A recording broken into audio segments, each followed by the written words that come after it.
Thank you, Lynn. Can I acknowledge that we meet on the land of the Kaurna people and pay respect to elders past, present and future, and to any other Aboriginal nations who may be represented here today. Thank you, Lynn, as Chair, to my parliamentary colleagues, particularly Nat as Shadow Minister, to Sandy Verschoor, I think is the correct pronunciation, fellow Dutch heritage.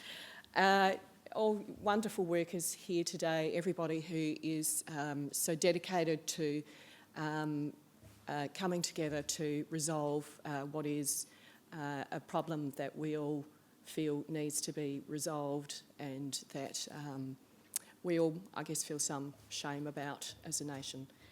And as has been said, I'd like to echo a lot of the words that Sandy said in terms of where we're at.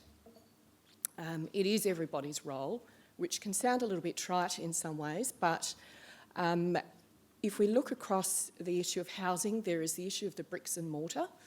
There's also the issue of the support services. And for some of the people who are particularly the rough sleepers, it's actually bringing those together, because sometimes people can be housed and then they can fall out of their housing situation. So the aim is for a stable situation where people have their home and they're able to stay in it. So that can be complex for some people.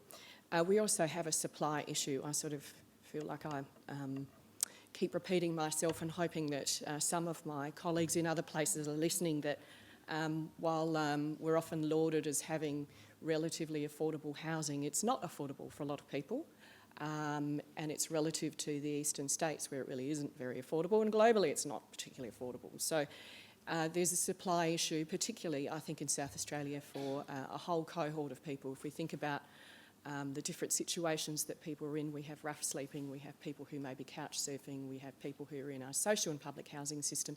We also have a large cohort of people who are in private rental, who are in rental stress, and we have people who are in mortgage stress as well because of those high housing prices. So rather than just considering the crisis end, what the housing and homelessness strategy is doing is bringing all of that together as well, because we can't just look at one part and fix that. I've spoken at previous conferences in relation to the sale of public housing stock, that is a contributing factor to this, and that is something that we need to acknowledge as well. So partnerships are incredibly important. I think the Don Dunstan Foundation has demonstrated that bringing the players together can really resolve some of these issues, so that we do have all of the key features that we need to support that individual as they are individuals where they're at. And I'm really proud that the state government has made such a contribution as part of that partnership, supplied the largest number of houses to that project, so that we've been able to provide stable housing. But we need more houses. Clearly there are more people coming into the system. We need more properties to be able to make that work. So that is part of the future. We also need to look at the issue of prevention of homelessness for those people that I mentioned who are in rental and mortgage stress.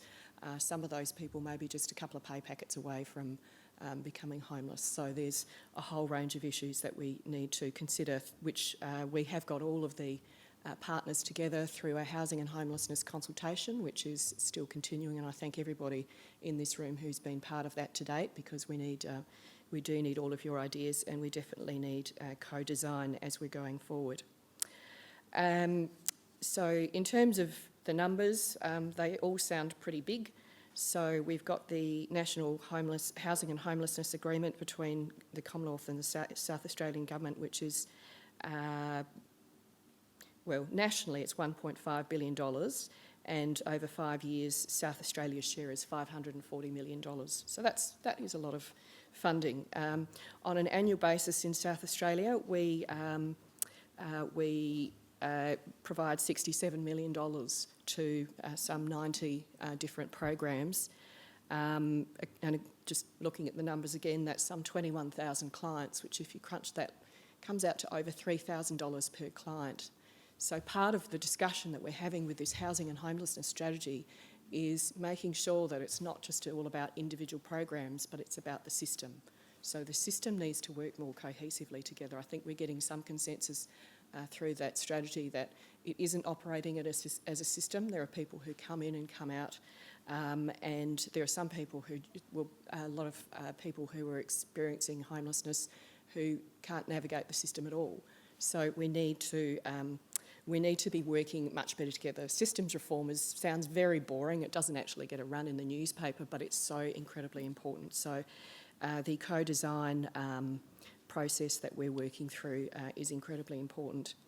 Another part of what we're doing is a specific Aboriginal housing and homelessness strategy. We released the Uhuru report that was part of our election commitments quite recently, along with the strategic intent, and in every factor that you look at, Aboriginal people are faring much worse than the rest of the population. So that's why we've set up a specific Aboriginal task force to look at the specific needs of Aboriginal people. That's something that I'm very proud of, and that will deliver.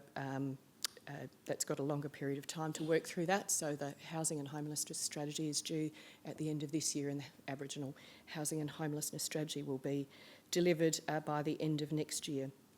So there is a lot of work going on at the moment.